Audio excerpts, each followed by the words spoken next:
Mapagpalang araw po sa ating lahat mga kakalingap.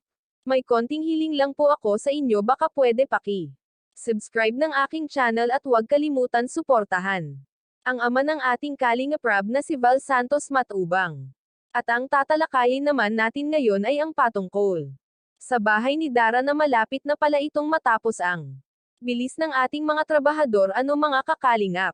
3 araw lang na hindi nakabisita si Kuya Rab sa bahay ni Dara ay napinturahan agad ito at natapos na ang pag-tiles sa loob ng bahay at sa kwarto nito.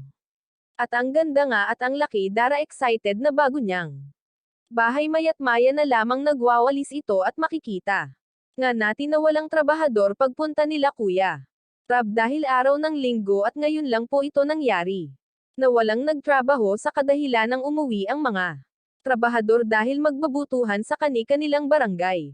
At syempre tayo din naman na mga manunood ay ganun din sa mga sponsor nga po pala nila. Dara, maraming salamat. At kahit na malapit nang matapos ang bahay nito ay nandyan pa rin kayo para sa kanya, di nyo pa rin siya iniiwan, patuloy pa rin kayong sumusuporta sa kanya. Lalo na sa mga nagbibigay ng pera sa kanya, malaking tulong po yun sa kanilang magkapatid dahil dito niya kinukuha ang gastusin pang araw-araw at ang pamerienda.